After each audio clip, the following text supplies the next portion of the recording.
Vande Krishna Foundation presents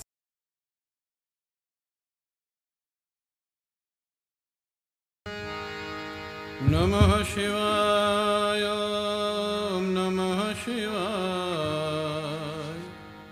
Har Har Bhole, Namah Shivaya, Namah Shivaya, Namah Shivaya, Har Har Bhole, Namah Shivaya, Namah Shivaya, Namah Shivaya, Har Har Bhole, Namah Shivaya, Namah Shivaya, Namah Shivaya, Har Har Bhole, Namah Shivaya.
हर हर भोले नमः शिवाय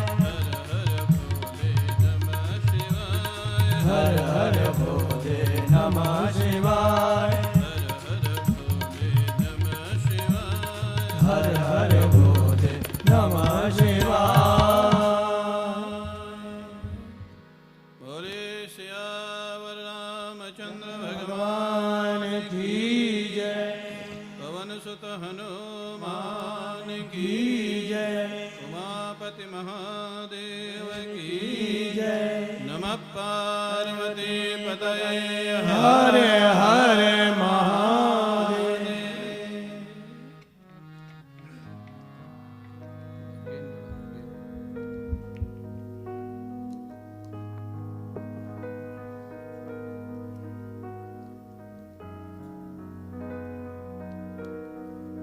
नारायण। परम पूज्य प्रातः स्मरणीय श्री सद्गुरुदेव भगवान के श्री चरणारविंदों में साष्टांग प्रणाम। क्षमादरणीय श्री झुंझुनवाला जी, आदरणीय बत्रा जी, आदरणीय लाहौटी जी, आदरणीय भाई जी, डॉक्टर राजपूत जी, अशोक पाल जी, शिव कुमार जी, समस्त सत्संग प्रेमी सज्जनों, भक्तिमती माताओं, हम सभी लोग पुनः 6 दिनों के लिए रामचरितमानस के माध्यम से अवतार के कारण और अवतारों के चरित्र की कथा, इस विषय पर चर्चा करने के लिए यहाँ प्रस्तुत हैं।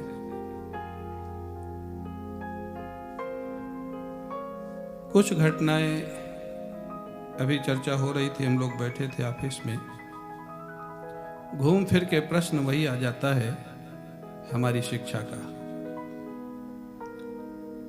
हमारी शिक्षा जब तक हमारे इन ग्रंथों से नहीं जुड़ेगी, श्रीमद्भागवत, रामचरितमानस, भगवत गीता, और कम से कम ये 3 ग्रंथ तो बिल्कुल निर्विवाद है। मनुस्मृति को लेकर के कहीं कहीं ठीक है, कुछ लोगों को ऑब्जेक्शन हो सकता है, लेकिन इन 3 ग्रंथों को लेकर के तो कोई अर्धाली, कोई श्लोक, कोई ऐसा चैप्टर नहीं है जो किसी व्यक्ति को, किसी धर्म को, किसी को ऑब्जेक्शन हो। और ये जब तक ग्रंथ हमारी शिक्षा में नहीं आएंगे, जो कि पहले थे, हम लोग पढ़ते थे तब थे, भगवत गीता के कुछ अंश थे, रामायण की कुछ चौपाइयाँ थी, सूर, कबीर, मीरा, तुलसी, इनके पद थे। धीरे धीरे कैसे उनको अलग कर दिया गया कुत्सित मानसिकता के कारण, और इनके न पढ़ने के कारण आज बड़े बड़े जो एजुकेटेड लोग हैं, अपने फील्ड के बड़े अच्छे योग्य हैं, विद्वान हैं, लेकिन संसार की परिस्थितियों को अपने ढंग से देखते हैं, अपने ढंग से लिखते हैं, सोचते हैं, और एक भ्रम की स्थिति पैदा होती है। अभी मेरे को एक अखबार की कटिंग दिखाया, जिसमें एक बड़ी विदुषी है, मैं नाम नहीं लेना चाहूंगा यहाँ, उन्होंने लिखा है कि बिहार को लेकर के जो हुआ, उसे लगता है कि इस जमाने में अब नैतिकता नहीं दिखाई देती। मेरे को लगता है अगर उन्होंने भगवत गीता या रामचरितमानस में कुछ भी पढ़ा होता तो शायद वो ऐसा नहीं लिखती, क्योंकि भगवान श्री राम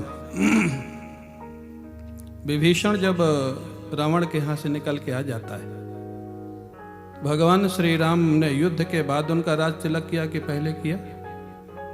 कब किया? पहले किया। अभी तो युद्ध हुआ नहीं था, युद्ध प्रारंभ भी नहीं हुआ था, रावण मारा भी नहीं गया था, राज तिलक भगवान श्री राम ने पहले कर दिया। तो आज की जो अगर वो विदुषी होती उस समय, तो वो उनके लिए भी लिख सकते थे कि राम जी ने कोई नैतिकता का काम नहीं किया। वो लिख सकती थी, क्योंकि हमारे शास्त्र में लिखा है। रावण मात क्यों खाया? शास्त्र में हमारे जो 4 नीतियां हैं, साम दान दंड भेद। साम और दान का प्रयोग सज्जन के साथ होता है, दंड और भेद का प्रयोग दुष्ट के साथ होता है। आप सज्जन के साथ दंड और भेद का प्रयोग करेंगे तो परिणाम उल्टा होगा,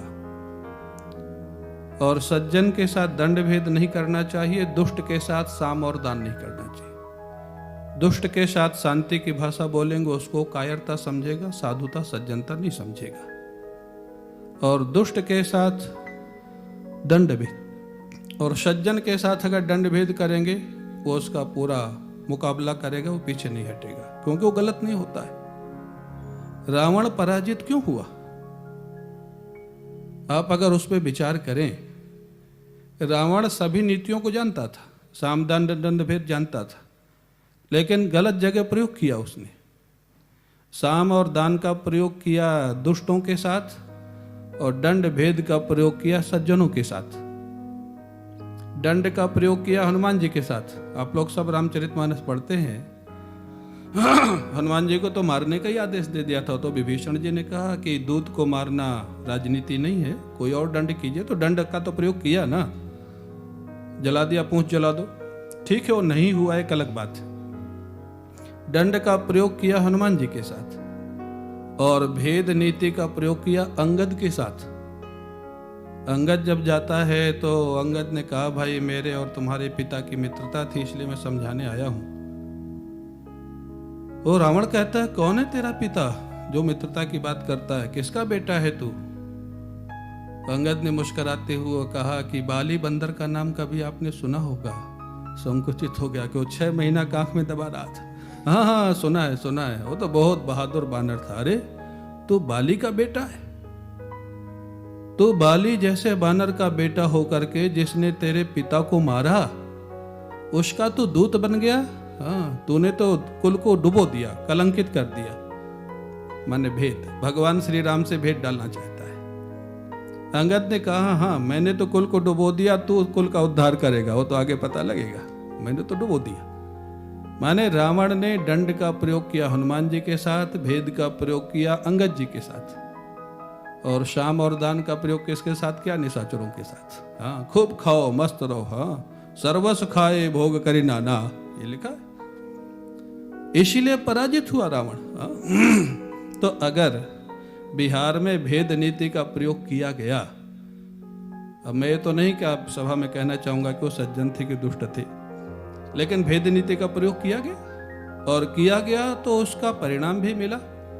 अगर एक अच्छा व्यक्ति से जुड़ता है तो ये तो उचित ही है, और ये शास्त्र के अनुरूप है, ये शास्त्र के खिलाफ नहीं है। तो कभी कभी मेरे को लगता है ये बड़े बड़े जो विद्वान हैं, अखबारों के संपादक हैं, और बड़े योग्य लोग हैं अपने क्षेत्र में, लेकिन हमारे शास्त्रों का अध्ययन न होने से वो कभी कभी ऐसे मिसगाइड स्वयं हो जाते हैं।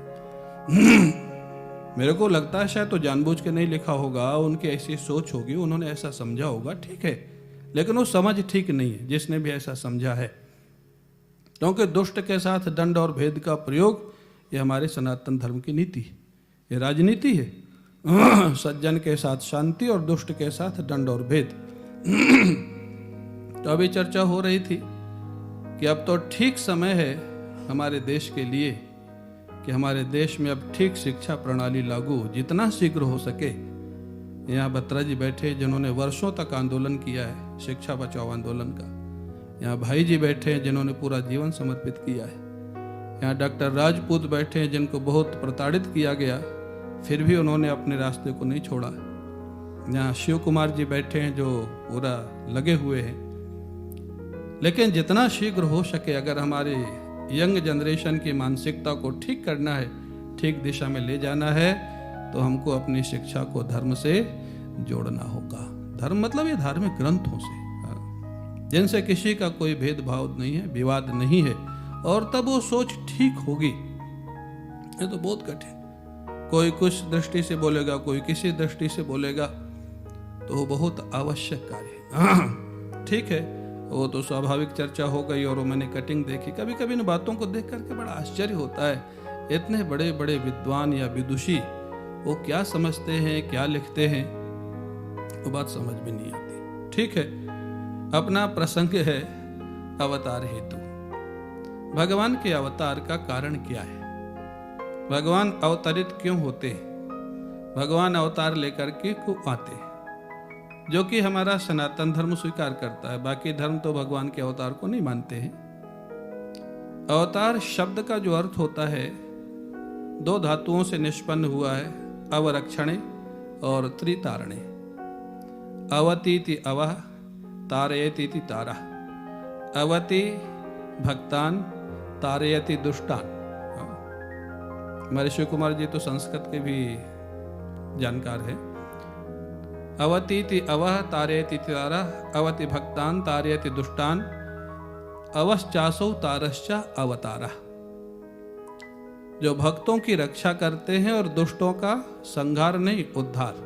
शब्द दोनों अलग अलग, संहार करना अलग होता है, उद्धार करना, ये हमारा सनातन धर्म है।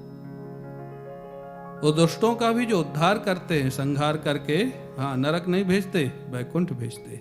ये हमारे ठाकुर है, ये हमारा भगवान है। जो उनकी भक्ति करे उसको भी पार कर दे, और जो उनसे दुश्मनी करे उनको भी पार कर दे। ये सनातन धर्म के भगवान है। अच्छा, रावण को भगवान श्री राम ने कहाँ भेजा, नरक भेजा कि वैकुंठ भेजा? क्यों भाई, कहाँ भेजा? वैकुंठ भेजा। जानकी जी का जिसने हरण किया, इतना बड़ा अपराध किया, जानकी जी के साथ विवाह का प्रस्ताव किया, इतना बड़ा अपराधी, यहां तो सामान्य महिला से आज कोई छेड़छाड़ कर दे तो जेल चला जाता है। जानकी जी भगवती जगत जननी, भगवान की अर्धांगिनी शक्ति, उनके साथ जिसने ऐसा व्यवहार किया, उसको एक्चुअल में जाना कहाँ चाहिए था? नरक की वैकुंठ। कहाँ जाना चाहिए था? जाना तो नरक ही चाहिए था। लेकिन हमारे ठाकुर कितने दयालु, कितने कृपालु हैं। अरे भाई, मेरे से किसी तरह जुड़ा तो सही, किसी भी कारण से मेरा चिंतन तो किया। रावण को भी वैकुंठ भेजा, नरक नहीं भेजा। पूज्य रोटीराम बाबा सुनाते थे कि रावण जब मारा गया, वंश पहले मार दिया गया था, और मरने के बाद जब उसका जीवात्मा दिव्य रूप में प्रकट हुआ सूक्ष्म शरीर से, और रावण जय विजय का ही अवतार था, सब लोग जानते हैं। भगवान को प्रणाम किया रावण का शरीर छूटने के बाद, और भगवान श्री राम से पूछा कि श्री राम, विजय किसकी हुई इस युद्ध में? विलक्षण प्रश्न।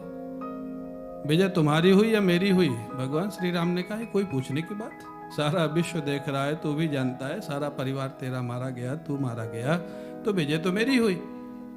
रावण ने कहा, नहीं, विजय आपकी नहीं हुई, विजय मेरी हुई। वो कैसे? बोले, अपने जीते जी मैंने आपको लंका में प्रवेश नहीं करने दिया, और आपके जीते जी मैं आपके वैकुंठ में जा रहा हूं, आप मेरे को रोक नहीं सकते। तो विजय किसकी हुई? विजय तो मेरी हुई। आपके जीते जी वैकुंठ जाऊंगा, आप मेरे को मना नहीं कर सकते, रोक नहीं सकते। ये केवल सनातन धर्म के ठाकुर है। जहाँ अवतारवाद है, जहाँ पुनर्जन्म है,